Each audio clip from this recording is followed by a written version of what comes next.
This is our wheelhouse. Doesn't mean that you have to stick in there, but we deal with repairs that need to be done, low rent to be raised, and simple words. High vacancy relative to the submarket, high expenses that can be reduced through property management, motivated sellers, burnout landlords, also who's managing the property.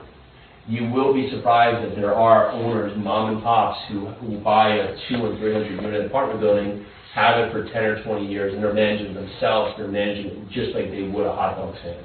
So they go in there and actually put in full-on processes can help you really have a win with the property. Are these tenants paying utilities? And can you implement and build back tenants? Can people even find the property? Is there simple things as even a website or a Facebook page? Are the apartments really just more in disrepair? And do they have any systems in place? When they do run it as a mom and pop, even if it is 100 or 200 units, you'll find that they'll make these side deals for everybody. Like this guy will let them pay the 15th, this guy will pay the 12th, and that always goes sideline at some point, and then they don't catch up quickly, and it really hurts the valuation of the property. All right, so talk a little bit about this. When I said this before, it's kind of our target criteria that we'll go after here. Class B, Class C projects, 50 to 150 units, South, Southwest regions, interior and exterior deferred maintenance, having good comparisons. Why we focus on spec markets and MSA is that not only do we want to have an influx of apartment communities that we can look for, but we can also have the opportunity to sell in the future because there's going to be a market to have a buyer. So we're not looking at tertiary markets or things that are so far out of the city. We want to make sure that the areas we're looking at have at least 250,000 people living there, which fits into a certain demographic of properties we're looking for. And then we're going to add value through improved management. So our acquisition strategy is we're finding deal flow, we're having a number of different conversations, underwriting and analyzing deals, and then submitting as many offers that it takes us to acquire one. This could be looking at 100 deals to make 10 offers to get one. You could be looking at 10 offers to, or 10 deals to make one offer to get one. It's no direct process. It's just being out there and being active, and the deals will come because we'll quickly understand what you're looking for and what you want. All right, so the next part is now talking to investors.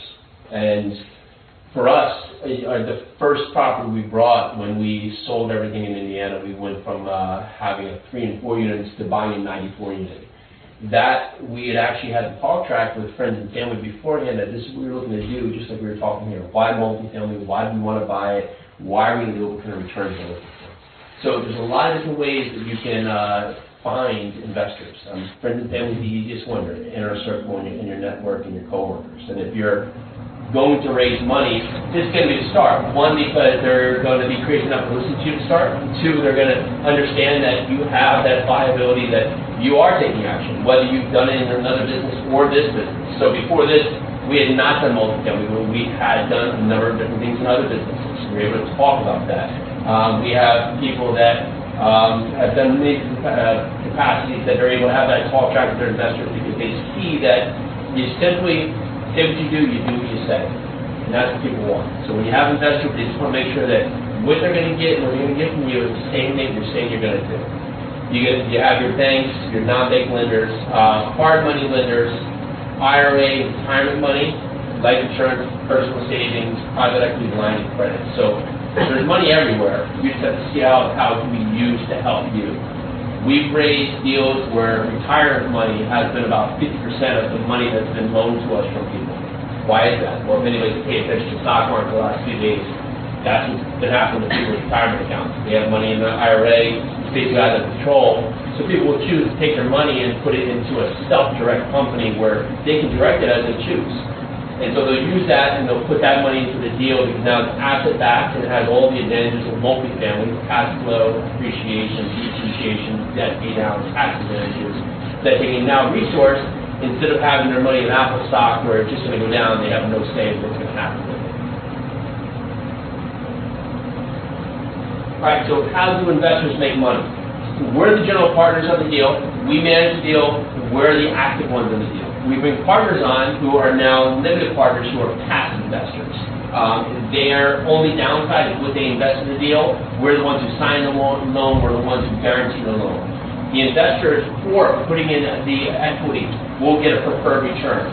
This isn't a guaranteed return, there's no guarantee, but their preferred return, meaning of the cash flow that comes out, they're going to be paid up to 7 to 10%, 5%, 12%, depending on the deal, before there's any split that's going to go to us.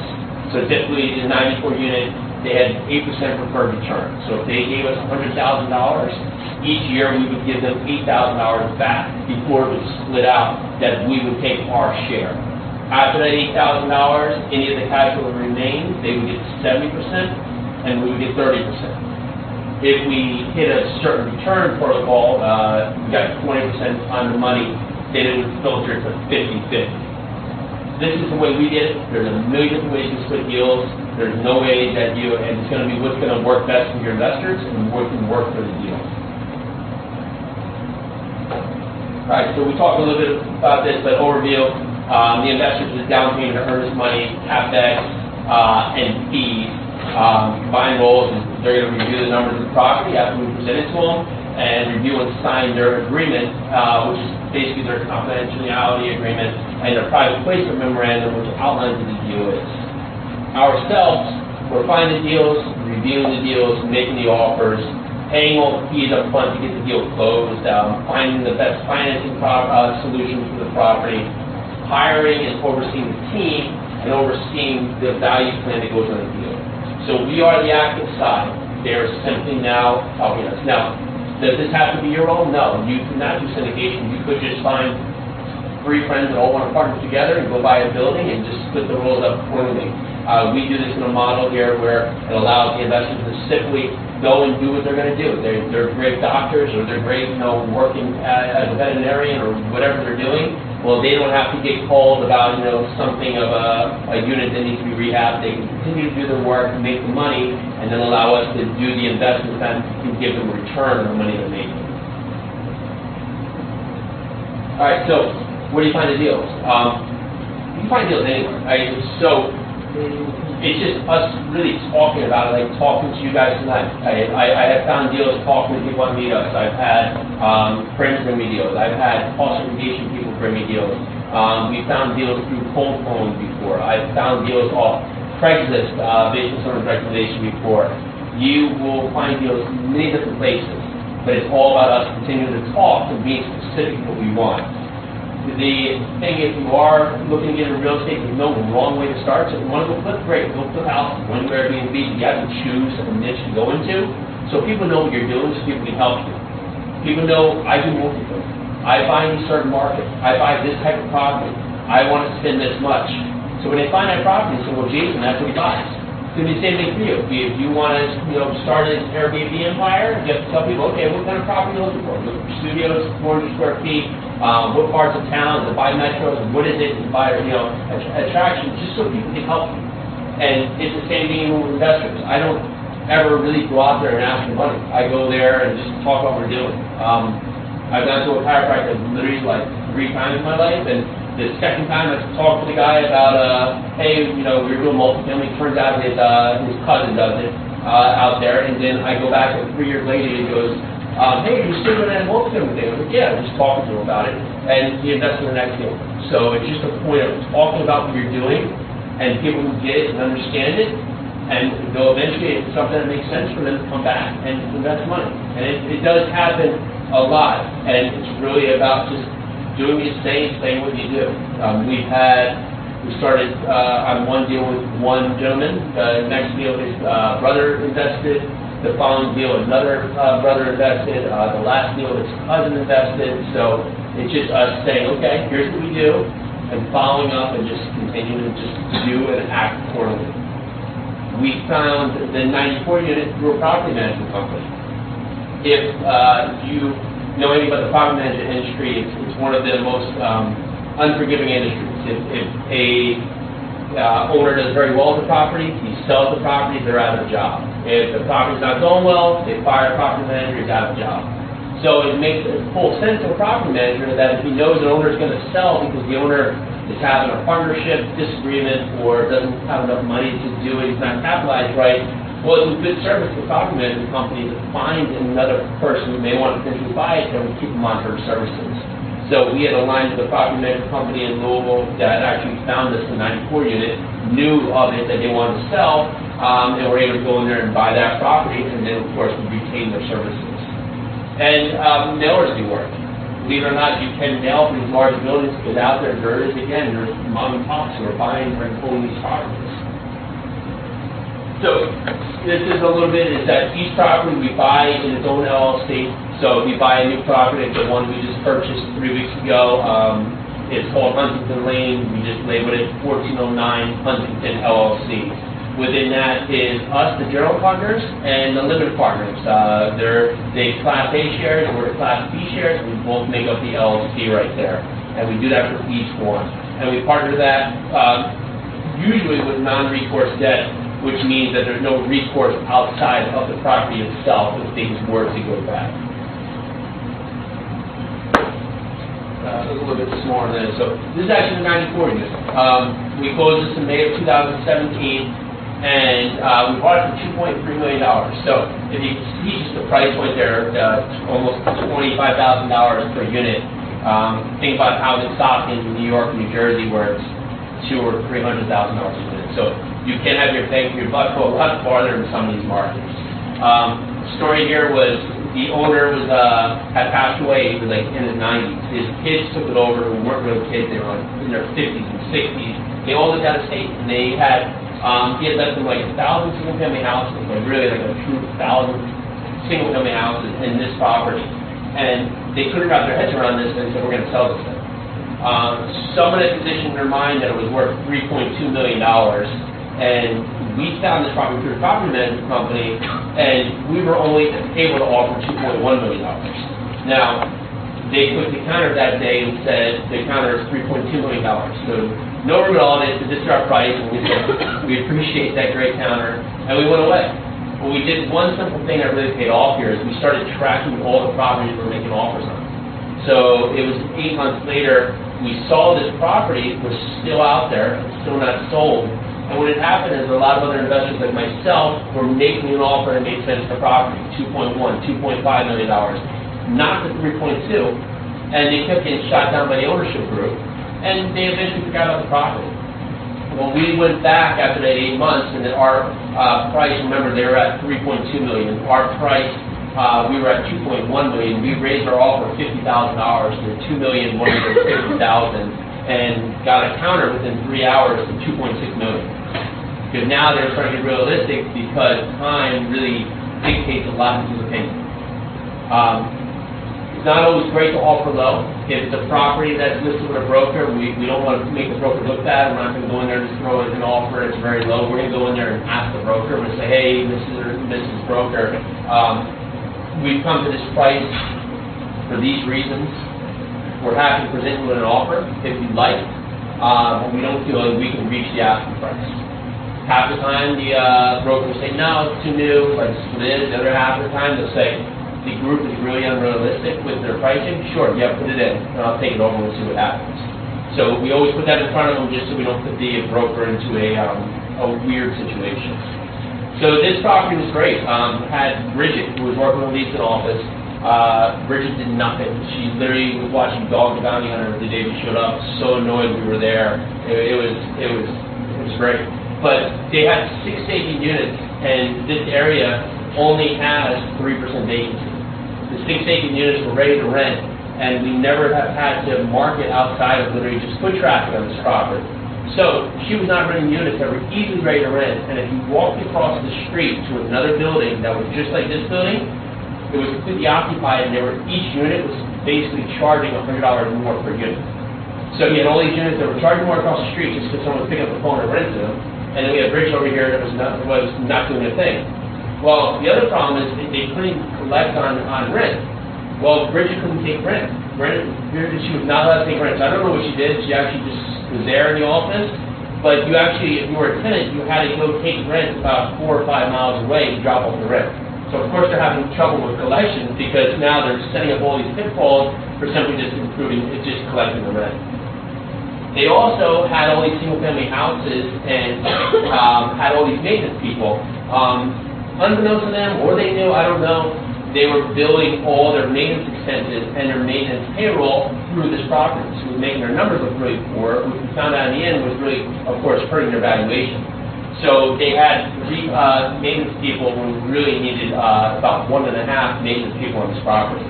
So when we took this over, it was pretty simple. We would go in there, we were able to just rent those 6 units right away, add $100 more like neighboring property. We were able to get rid of Bridget and take that property or that unit that she was using at the office that actually had a couple bedrooms. We actually split it off, made one bedroom back into a leasing office and got an extra unit out of it.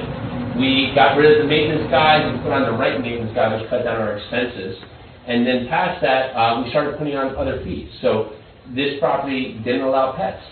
But when we talked earlier, you look at the 300 units that are around you, every other property allowed pets. And so they were getting a $250 a month non-refundable pet fee, and they were also getting $25 a month in pet income. When we did our inspection and walked all the units, there was actually 6 dogs and a snake. So they didn't, so we didn't keep the snake, but they actually had all this happening there, and they weren't even charging for it. But the area easily told you. And a quick part here is she wasn't picking up the phone. So if you could just have someone just answering the phone, you rent units. So this property was very easy to continue to go because we were just able to go and capture on everything else that was happening in the market. We purchased this through, of course, debt and equity. We raised $700,000 through friends and family, and we used a Fannie Mae loan, which was a 7/6 ARM loan, where we were able to put the CapEx into a loan, and as we completed repairs, it would give us money back. Had a variable rate for a set amount of time. We got the loan through Arbor Commercial, which does a lot of multifamily lending across the country. We used them a couple times throughout. So here is what's gone right, and some of this may be outdated, but I'll catch up where we are. We did put on the new property manager. They brought in, they put in the right process. They started putting in tenant screening. Well, of course, that gets collection center. Now we also start getting application fees and all the other fees that should go with the property the way it's running. We turned, in the end, it was about close to 70 units, and we had a repair list. They were basically 6-month repair items that had to be done in 6 months, and repair items that had to be done in 12 months, and we completed all those in 5 months. You'll find that when you have any kind of rental property, your biggest thing is vacancy and the cost to turn a unit. So we know that if you can get good tenants in there and have their friends come and live with them, they're going to stay longer. They're going to be more aligned to stay. It's going to cut down your vacancy and, of course, cut down on your time or your cost to turn a unit. So we created a tenant referral program that allows our new great tenants to refer their friends to live there. And at that time, we were getting like 1 of 3 which was coming there. Pretty sweet. Implemented a move-in fee instead of a deposit. That move-in fee is basically, we call it a unit-ready fee, where we'll get the unit-ready fee and we'll have them pay that. There is no security deposit. They have to worry about it. They nick the ball or they think they're not going to get money back, and that's just a one-time fee they pay up front. And we put in a water savings plan that cut our water bill down by almost 30%. And that little thing right there increased the value of our property by $325,000. So what we did is we actually took all the toilets, and they were just the original toilets, 3.8 gallon toilets, and we got rid of all of them. We put in low E-flush toilets, the 1.6 gallon toilets. And that, and then going and just really putting in new tenant processes, which would mean we went through every unit, fixed all the leaks, and let tenants know that if they have a leak or have something that was happening with the unit, to call us because we'll fix it. Most of the time when tenants or owners, they mismanage properties, well, they don't fix things. So tenants get accustomed to saying, well, I know the faucet is leaking, but I'm not going to call Johnny because Johnny never comes fix anything, so let's stop calling. And all of a sudden the water bill is 20, 30% higher than it needs to be because all these little things are happening and the tenants don't ever call you. So you get tenants on board and a lot of their expenses can come down by just making them understand that you want this to be a better place for them to live. Because trust me, they want it to be a good place too, right? They don't want to live in a property that's not functioning correctly. But it takes time for them to get accustomed to do that. Where this made all this money back to us is that your property gets valued off a cap rate. And the cap rate is basically if you were to buy the property with cash, what would be that return? Well, this property was a 7.5% cap rate. So cutting our water bill down at that 7.5% cap rate provides